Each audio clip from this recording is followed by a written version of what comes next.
Right now it is a cold and rainy December day in England. Well, not that cold, but there's certainly no sun in the sky.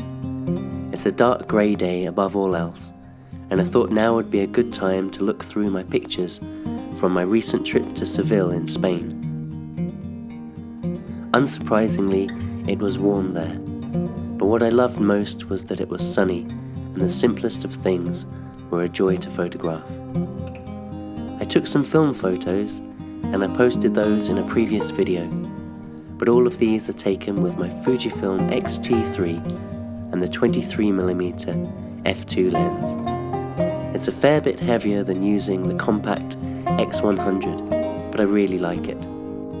This has been my favourite combination for walking around in the sunshine recently. I hope seeing the results are useful or interesting to you in some way.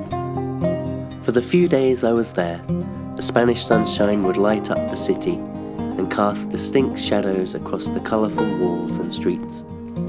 A bright, harsh sun can often be troublesome for photographing people, but it seems to bring street scenes to life. It heightens bright colours, and the strong shadows articulate the shapes and geometry around you. The contrast of light and shade accentuates the texture of walls, and in fabrics, everything appears to have an additional layer of life. I hadn't been to Spain for a couple of decades, and it all felt so new to me.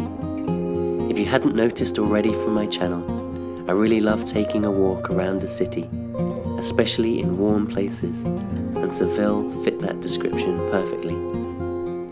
Taking photos in a city you've never been to before is refreshing for a photographer. It all felt new to me, and I hadn't looked through pictures of the city before I arrived. It was nice not really knowing what to expect, except sunshine.